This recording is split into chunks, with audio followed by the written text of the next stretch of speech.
जी अस्सलाम वालेकुम दोस्तों। सोशल मीडिया एक ऐसा प्लेटफॉर्म है कि ये आपके नामा अमाल की तरह है।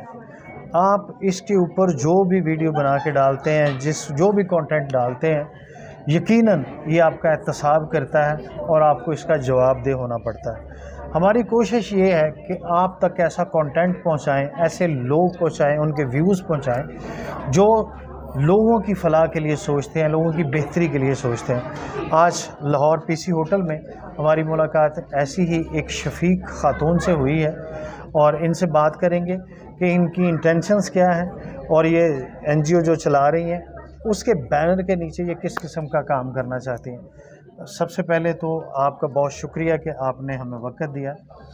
आप अपना तारुफ़, अपनी ज़ीज़ फाउंडेशन का तारुफ़ ज़रा हमारे दोस्तों तक। मेरा नाम आलिया सलीम है और मैं साइकोलॉजिस्ट हूँ और ज़बरदस्त। इसके अलावा स्पीच थेरेपिस्ट भी हूँ और स्पेशल एजुकेशनिस्ट भी हूँ। माशाल्लाह। और जब मैंने आज से तकरीबन 20 साल पहले इन बच्चों के साथ काम करना शुरू किया था राइजिंग सन से, और उसके बाद मैंने आर्मी स्पेशल चिल्ड्रन स्कूल में 2 साल एज ए प्रिंसिपल जॉब की है क्या बात है। और 2 साल रोशनी एसोसिएशन में, अगर आपने उसका नाम सुना है जी जी। तो वहाँ पे कुछ इस तरह का था कि उन्होंने ना, ये सारे बच्चे वहाँ पे एडल्ट थे, तो उन्होंने इस वजह से कि बच्चे बहुत दूर तक ट्रैवल करते हैं, यानी कि सुबह 6 बजे गाड़ी में बैठते थे और तकरीबन 9 बजे जाके स्कूल पहुँचते थे। वो वाले बच्चे जिनको हम स्पेशल बच्चे जी, बोलते हैं। स्पेशल अच्छा, बच्चे। तो कितना डिस्टेंस था उनका? उनका तकरीबन ये कह रहे हैं कि पहला बच्चा 6 बजे गाड़ी में बैठता था शहर से, जब वो गाड़ी आती थी तो वो बेतिया रोड पे, जैसे कि आपको पता है कि वो जी। करबाट गाँव में है। अच्छा। तो फिर उस वक़्त वो उन्होंने कुछ बच्चों को कहा कि वो यहीं पे या तो शिफ्ट हो जाएँ या फिर उनके पेरेंट्स इनको अपने घर में रखें या हम उनको अच्छा। नहीं ले सकते। ठीक है। तो उस वक़्त पेरेंट्स मुझे कहा कि हमारे बच्चे किधर जाएँगे? तो फिर मैंने इसी पॉइंट ऑफ व्यू से कि इन बच्चों के लिए भी कोई ना कोई स्कूल होना चाहिए, जिनको मुख्तलिफ स्कूल जो हैं वो इस वजह से उनको फ़ारिग कर देते हैं कि जी। इनकी डिसेबिलिटी की सेवेरिटी बहुत ज़्यादा है जी। और इसके अलावा ये ओवर एज हो जी चुके जी। हैं। और उस तरह का स्कूल कोई भी नहीं है, इस तरह का कि जो बच्चों को उस वक़्त अडॉप्ट करे जब उनको कोई भी नहीं करता। जी जी। फिर हमने इस मकसद के लिए स्कूल रजिस्टर्ड करवाया पंजाब सोशल वेलफेयर से, PWTD से भी रजिस्टर्ड है। तो हमने सिर्फ उन बच्चों के लिए स्कूल खोला जिनको कोई भी अडॉप्ट नहीं करता। अब हमारे पास डिफरेंट एजेस के बच्चे हैं, जैसे स्क्वेयर कैटेगरी के भी हैं, ऑटिस्टिक भी हैं, डाउन्स भी हैं और इसके अलावा छोटे बच्चे भी हैं, बड़ी एज के बच्चे भी हैं।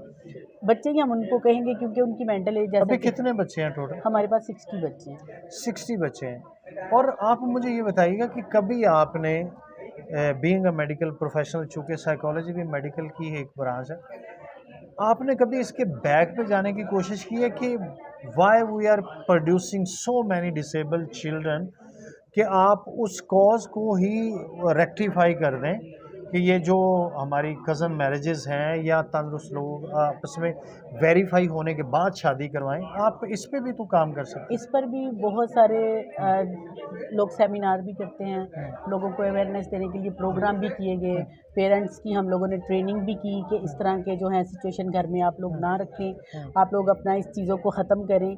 लेकिन इस सिर्फ कज़न मैरिजेस के अलावा भी और भी बहुत मल्टीपल सारी फैक्टर्स जी। हैं। और देखिए, जहाँ तक ये कह लें कि अगर हम बच्चों की कोई केस हिस्ट्री वगैरह लेते हैं तो मोस्टली यही होता है कि जी कज़न मैरिजेस हैं, ठीक है, या ओवर यानी कि एज ज़्यादा होने की वजह से मदर की एज का भी फैक्टर हो सकता है कि मदर की एज ज़्यादा हो जाए तो कहीं ना कहीं कोई डेफिशिएंसी रह जाती है। तो इस वजह से हम लोगों ने इस पे भी बड़ा, जब मैंने GC से किया है तो मैंने 92 में किया था, 4 में 92 में मैंने एडमिशन लिया था और 94 में हमने जब मेंटल हॉस्पिटल में जाती थी तो इसी सिलसिले में हमने बहुत ज़्यादा काम करने की कोशिश की, जब हमने मेंटल रिटार्डेशन पे काम किया कि हमें इस कॉज को ख़त्म करना चाहिए। लेकिन ये इतने देर से हम लोग इस पे कोशिश कर रहे हैं, देख लें इस बात को भी तकरीबन आप कह सकते हैं 30 इयर्स हो गए 30 ईयर्स हो। और लेकिन फिर भी लोग जो हैं, कुछ फैमिलीज़ ऐसी हैं जो अब फैमिली से बाहर जाना ही नहीं चाहती, अभी भी ऐसा है। अच्छा, इसमें कोई ऐसे केसेस भी आपके सामने आए हैं कि जो बच्चे पैदाइश पे तो नॉर्मल थे लेकिन बाद में? हाँ जी, पेरेंट्स आज जब आते हैं, हम केस हिस्ट्री लेते हैं तो वो ये बताते हैं कि बच्चा बिल्कुल नॉर्मल पैदा हुआ था, अच्छा। लेकिन उसके बाद किसी बीमारी की वजह से, बुखार होने की वजह से, कोई भी किसी भी किस्म की प्रॉब्लम की वजह से वो बाद में उसका हियरिंग लॉस हो गया, अच्छा। वो मेंटली डिस्टर्ब हो गया। इस तरह की होती हैं, कुछ पैदाइश के वक़्त हो जाती हैं जब बच्चा पैदा हो रहा होता है, किसी डॉक्टर की गलती की वजह जी से, जी। मदर की किसी गलती की वजह से, कोई मेडिसिन लेने की वजह से भी जी। हो सकता है। कुछ इस तरह के कॉजेज़ भी हैं, लेकिन ये कह लें कि बहुत रेयर होता होता है कि जो बाद में जैसे पैदाइश के बाद, अब हमारे पास एक बच्ची आ रही है, वो उसने नाजरा कुरान किया है, लेकिन अब आके इतने साल के बाद उसको कोई बीमारी हुई और उसके कान बंद हो गए। Very sad. ठीक है। अच्छा, मुझे ये बताइएगा कि अभी टोटल कितना अरसा हुआ है जीस वेलफेयर फाउंडेशन? जीस वेलफेयर फाउंडेशन को 8 साल हो गए। 8 साल हो गए। 8 साल में अगर मैं पूछना चाहूँ कि अगर आप मुझे एक लाइन में बताएं कि आपकी अचीवमेंट क्या है, हाउ मैनी चिल्ड्रन, कितने लोग नॉर्मल ज़िंदगी की तरफ आ गए हैं आपके अदारे की वजह से? जैसे कि मैंने आपको बताया कि हमारे पास स्वेयर कैटेगरी के बच्चे हैं, और हम्म, सबसे बड़ा मसला हमारे साथ ये है कि हमारे पास एक एक फैमिली के 4-4 बच्चे हैं, अल्लाह, 3-3 बच्चे हैं, एक फैमिली के जी 3 भी हैं, 4 भी जी। हैं। और फिर वो इस वजह से देखें कि उनके पेरेंट्स किस कदर डिस्टर्ब हैं। हम्म, हमने उन बच्चों को यहाँ पे इसलिए अकोमोडेट किया कि हम उनके बिहेवियर पे काम करें, हम्म, इसके अलावा उनकी एम्प्लॉयमेंट पे काम करें और सोशलाइजेशन पे काम करें। हम्म, अब हमारे पास जैसे 2-3 बच्चे ऐसे हैं जो बेहतर तौर पे काम कर सकते हैं, हमने उनको उधर जॉब भी दी हुई है। अच्छा, जैसे अभी आपने वो उस बच्चे का सिंगिंग जी सुनी, जी जी, तो वो हमारे स्कूल में जॉब भी करता है और हम्म, उसको हम 10,000 पे भी करते हैं। ज़बरदस्त। और इसके अलावा ये कह लें कि वो पढ़ता भी है, काम भी सीखता है। फिर वो उसको सिर्फ हमने ये काम दिया हो कि अपने गेट खोलना है और गेट बंद करना है। अच्छा, ये मुझे बताइएगा कि अभी जो जीस वेलफेयर फाउंडेशन है, इसका ऑफिस, इसका अदारा जहाँ पे बच्चे पढ़ते हैं, उसकी लोकेशन, वो इलाका हमसे शेयर कीजिए ताकि हमारे जो देखने वाले हैं उन्हें पता चले और आप तक हम लोग जीस्ट वेलफेयर फाउंडेशन जो है हम्म, वो कैंट में लोकेटेड है, यानी कि कैवलरी ग्राउंड में, स्ट्रीट नंबर 6 में। जी, आप इसको गूगल पे भी सर्च कर सकते हैं, फेसबुक पे भी हमारा पेज है, हम लोग यूट्यूब पे भी हैं। जी, इसके अलावा हमारा इंस्टाग्राम पे भी हमारा पेज है। आप जहाँ से भी देखेंगे उस पर हमारा फ़ोन नंबर भी लिखा हुआ है, हमारी वेबसाइट भी है। अब वेबसाइट पे भी, वेबसाइट उसके ऊपर हमने मेंशन की हुई है। जी, आप कहीं से भी उस पर सर्च करके, अगर आप गूगल के थ्रू भी आना चाहेंगे तो हमारा जीस्ट वेलफेयर फाउंडेशन उसके ऊपर मिल मेंशन है, जाएगा। वो आपको इजीली मिल अच्छा, जाएगा। इसमें एक आखिरी जो मैसेज आप से मैं चाहूँगा कि कोई ऐसी बात जिससे ये जो सोसाइटी को ये मुश्किल पेश आ रही है, जैसे आपने बताया एक फैमिली के 3-4 बच्चे, कोई ऐसा समराइज़ मैसेज देना चाहेंगे कि जिससे लोगों के रवैये में तब्दीली आए, सोच में तब्दीली आए और ये मुश्किलात कम हों? सबसे पहले तो हमने इस स्कूल का नाम ही इसी वजह से रखा था कि इसका हमारा ये स्लोगन है, लाइफ फॉर ऑल। हुँ, ठीक है।